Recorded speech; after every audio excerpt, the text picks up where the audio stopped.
So, we're going to talk a lot today about the emotional guidance system because that is your key to getting to wherever you want to be. If you make a decision that wherever you are, it is your dominant intent to find a feeling that feels even a little bit better. Today, no matter where I'm going, no matter what I'm doing, no matter who I'm doing it with, it is my dominant intent to look for that which I'm wanting to see. If you make a decision that you want to find the best feeling thought that you have access to, now those are key words, not the best feeling thought that has ever been thought by anybody, not the best feeling thought that you have ever thought, but the best feeling thought that you have access to right now. So think about it. Let's say that something has happened. Maybe it's unusual, but it happened and you're aware of it and you are feeling this strong grief or despair. You're feeling this suffocating feeling. You almost can't catch your breath. It even makes you feel claustrophobic. And someone says, boy, you're really in a funk. You need to get over it. And you want to say, I would just rather kill you. Because just because they're in this bright, happy place does not mean that you can automatically jump there. Those kinds of quantum leaps from time to time happen if the desire is powerful enough, but we do not recommend them because when you make that kind of a jump, it is upsetting to your experience and it usually is not long lasting. So, what we are encouraging you to do instead is to reach for the best feeling thought that you have access to. So, think about it. Now think about what that depression might feel like or has felt like. And then think about a thought. And by the way, these thoughts come to you as a sort of self-surviving mechanism. Sometimes your inner being even offers them to you. A thought of anger. So you go home and you say, Abraham is teaching us how to get mad. And we say, if you are in this place where you are feeling strong depression, we may very well encourage you to thoughts of anger because you have access to thoughts of anger from your place of depression while you do not necessarily, in fact, not usually, in fact, not often, in fact, hardly ever have access to thoughts of joy from your place of depression. You could change the subject and go there sometimes.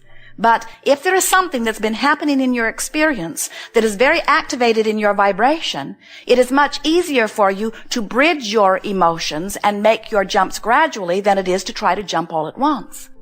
And so, if from your place of depression, you reach for the best thought that you can find, it might be a thought of anger. And as you beat the drum of that anger for a while, even though you're certainly not where you ultimately want to be, you do feel relief from the depression, and only you know that you are feeling it. Very often those around you are not all that happy that you've moved from depression to anger, because you were easier to deal with in depression. At least you stayed in your room and out of their way. And when you are angry, often you are right in their face. But they don't know. They don't know that it was a vibrational improvement for you. And the thing that we want you to hear is that it doesn't do you any good either unless you have done it deliberately. In other words, when you deliberately reach for the better feeling, life-giving thought of rage, which felt so much better to you than the thought of despair or depression. And you then manage to beat the drum of that a little bit. And most importantly, you stop and say, I have chosen this thought and it feels better. And no one else knows the improvement on my journey that I have made. Now you have regained some of your power. And that feeling of powerlessness begins to subside just a little bit. And as that feeling of powerlessness subsides just a little bit, now you're in a different vibrational place. And now you have access to better feeling thoughts that just a little bit ago you did not have access to. But then from anger, you can jump easily into frustration, and from frustration into overwhelmment, and from overwhelmment into pessimism, and from pessimism into maybe some hopelessness, or some pessimistic hopelessness anyway. And then you can move from some hopefulness into optimism, and then you can move into believing, into knowing, into that place where you really are. But it is a gradual process. And by gradual, we don't mean weeks or months or years or even days. We mean you just can't make the jump all at once. And sometimes what happens is when you are in your place of despair or depression or anywhere along this vibrational meter, and one of your well-meaning Abraham friends who says, you know, you create your own reality. You say, yes, I've been scripting about your death all day here.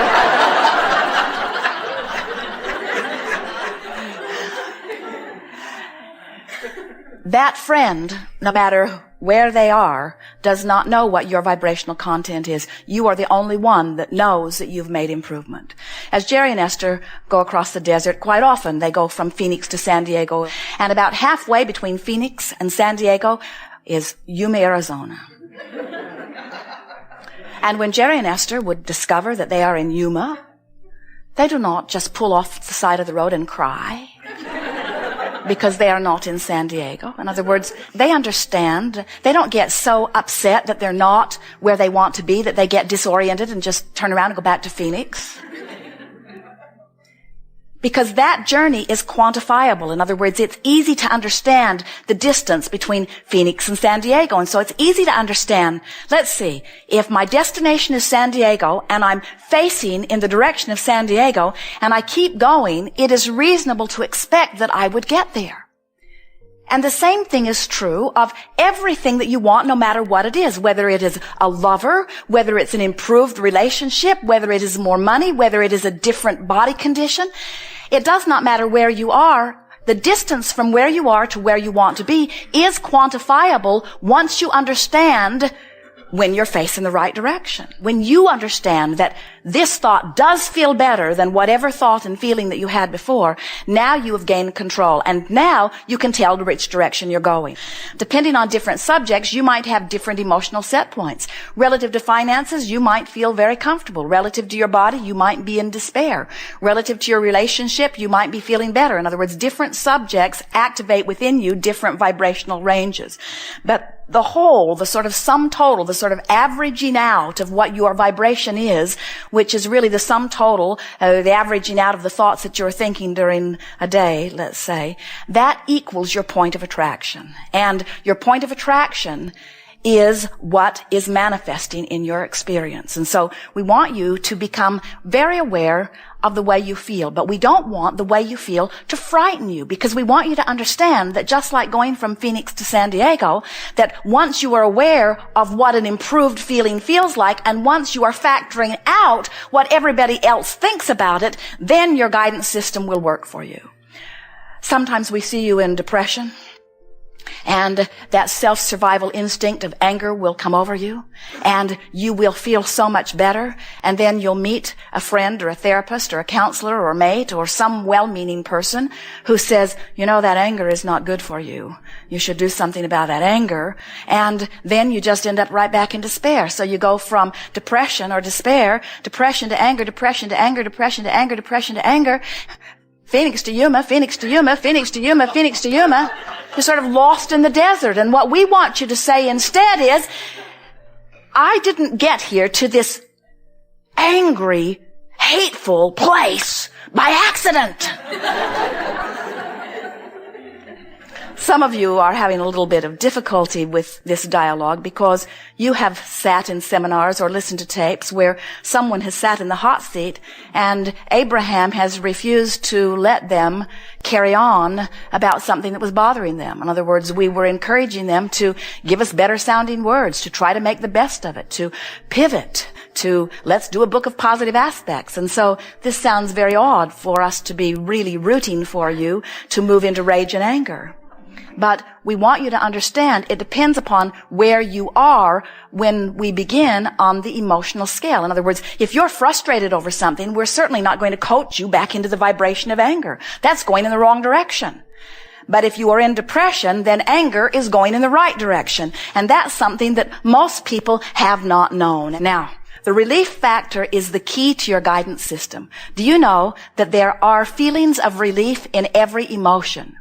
You can even find relief in what you would call ecstasy. In your physical body, it's hard to feel those incremental vibrational differences, but even from your non-physical perspective, there are degrees of ecstasy. In other words, you can find relief in every single emotional stance or everywhere along the emotional spectrum because we are evolving beings. It is getting bigger and better. The universe is expanding and our capacity to feel joy is expanding also.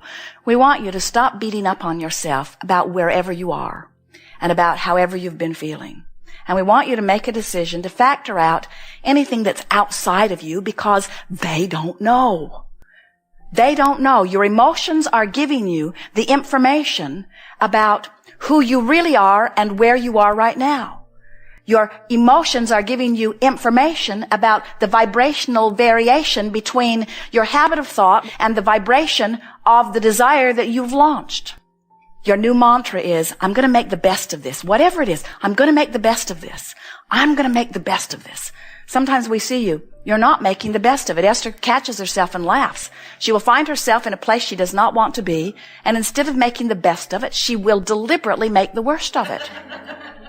Because she has a point to make.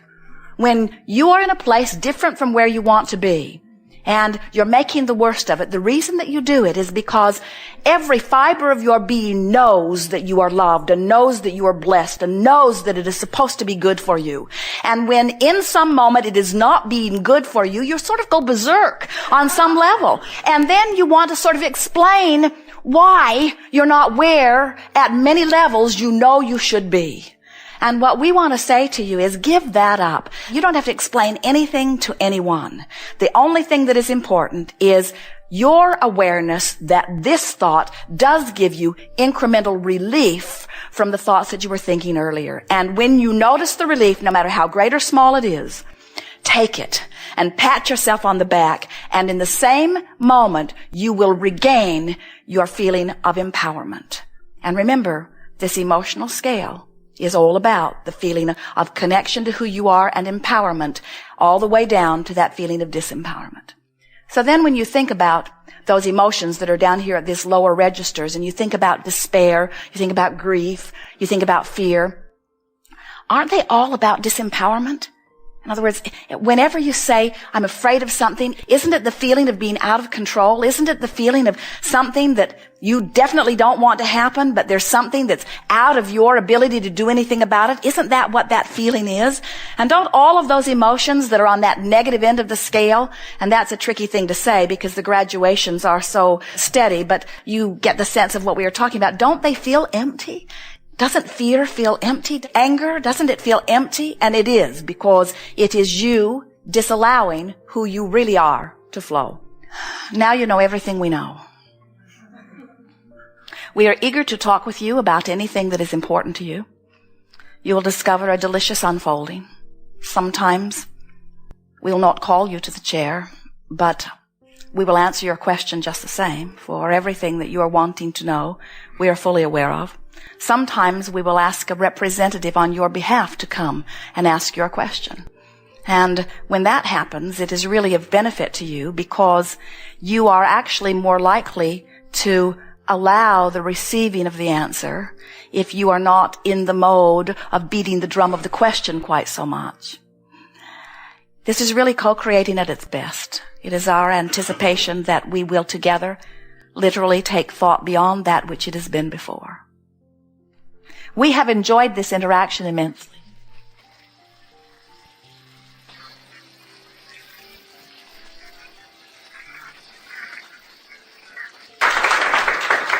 It is wonderful to come together with those like you who are coming more and more in every day to understand the perfection that is you. You will never get it done, and you cannot get it wrong, but it is supposed to be fun. It is supposed to feel good. You are supposed to feel good. You are blessed, loved beings, and you are supposed to thrive. So get on with it. There is great love here for you. We are complete.